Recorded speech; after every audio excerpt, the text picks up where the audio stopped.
How we feeling out there tonight? Yeah, I am not feeling good. Gambina snacka I need Gambi Sunni state my femba imba basu.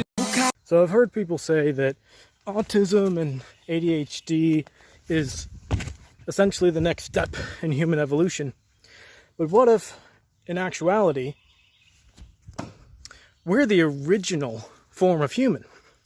And that's why we actually function better, just not within the current human culture. It's the culture that has us all fucked up. Just think about that. Mostly what I'm basing this off of is just how great ADHD and autism people get along with each other. If we're around each other, we actually function great. We communicate fantastically. It's these fucking neurotypical assholes that are doing this like, you should have just known what I was thinking about. Fuck you! Tell me what you're thinking! Imagine you come home and I say, hey, can you help me take out the recycling? But before you take out the recycling, can you help me bring in the groceries from the car because some of them need to go in the freezer? And then, oh, also, can you grab the mail? What do you do first? For many people with ADHD, children and adults, I have just described an impossible nightmare scenario. That is because many people with ADHD struggle with following instructions. And that is because executive functioning is what is responsible for task management, organizing, prioritizing, all of that stuff. And if you have ADHD, your executive function is often executive dysfunction. We struggle to do those things. There can also be other issues at play. Things like auditory processing issues or reading and speech comprehension issues, all of which can be related to ADHD. Clear, specific, and precise instructions are really helpful to people with ADHD. Also, finding out how the ADHD person in your life likes to receive their instructions can be really helpful. For me, I like them written down. Other people like to hear them spoken out loud. Some people like both. So I want to know in the comments, which way works for you? I got my sights set on you, and I'm ready to aim. The last time I freaked out, I just kept looking down. I just stuttered when you asked me what I'm thinking about. Felt like I couldn't. So you're telling me that this thing that I thought could only cause this thing, ended up causing all of these things too? Yep. Damn. Yeah. Honestly, I'm impressed. I severely underestimated its impact. Things I thought were personality traits that were just my undiagnosed ADHD. I have zero concept of time. Like, none at all. I could legitimately think something's gonna take me like 10 minutes and 3 hours could go by and I have no idea. I can't remember anyone's name. Like, and it's not because I'm not involved in the conversation. Like, I'll remember little details about your life. I'll remember our inside jokes, our conversations. I will not know anyone's name and I feel so bad because then how do you ask? How do you ask? I interrupt people all the time and I hate it. I know it is so rude, but it's just like I have a thought and I have to say it, like I have to. If I don't want to do something, I just simply will not do it. Like, I cannot express this enough, and it's not because I'm lazy. It is not. I could sit down and do something I want to do for like 7 hours and not even blink. But like, if I don't want to do something, no. And there's just so many more. Should I make this a series? I'm gonna make this a series. A few things you should know when you're dating someone with ADHD. Number one, dating someone with ADHD can be tons of fun and it's exciting. And when that interest is there in the beginning phase, holy goodness. And sometimes that attention can come to a drastic end when we find something new that catches our attention. And it doesn't necessarily mean that we don't care about you. It just means that we're doing puzzles now for a little while. Number four, when we forget important things, which we will, it's not because we don't care, and it's not because we don't try. Now, this doesn't mean that you don't get to ask for some form of accountability, but please don't say it's because we don't care. Number 21. Sometimes the things that we do don't really make sense from the outside. It might look like chaos, but there's probably some kind of reason to it. A scrumpled up piece of paper that you found in the backseat of the car might actually be an important medical receipt from 3 months ago, and we know exactly where it is, so please don't throw it away. Okay, so here's a question for you, ADHD. How often do you leave the bathroom with like 2 dead legs because you spent too long thinking? Is it a lot? Because it's a lot for me. Fuck you, my child is completely fine.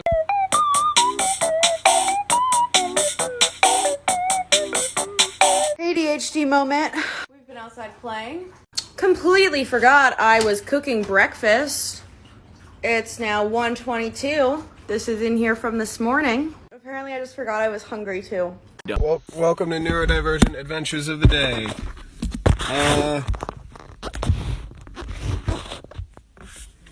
I can't leave my car. I don't know why. I can. Door's right there. I can't do it. Don't know why. Sorry to bother you. Do you know where Elm Street is? Take the first right ahead of us. This is part of the story. After you walk all the way through the street, you will see a pizza place called Antonio's Pizzas. At that point, take the first left, and then take the second right ahead. At that point, you'll be on Elm. My baby, you my little spider. You my little stepper, but you not a fighter. I love your desire and fire. I know that you perfect how you are. You're a star. Hi, I have something for you. Oh, cool. What is it? Here.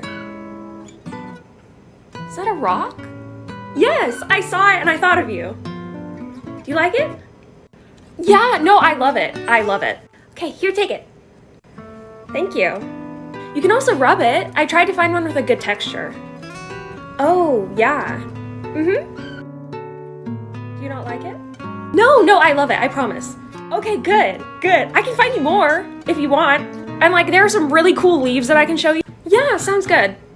Okay, I'm gonna go get them. Give me 1 second, okay? See you right here. Everything and everything time. Good times, good and everything and everything time. A little bit of every bit of everything time. Important is important.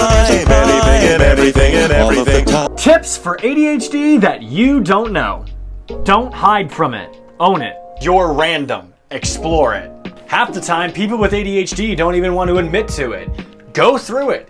Go through the weirdness of it. Trust me, it can be fun. It can also be a giant pain in the butt, but either way, you still get to see someone's butt. There are side effects. Some of them will be obvious and right in front of your face, and others will be really far away and hard to tell. So don't be hard on yourself if you can't figure it out.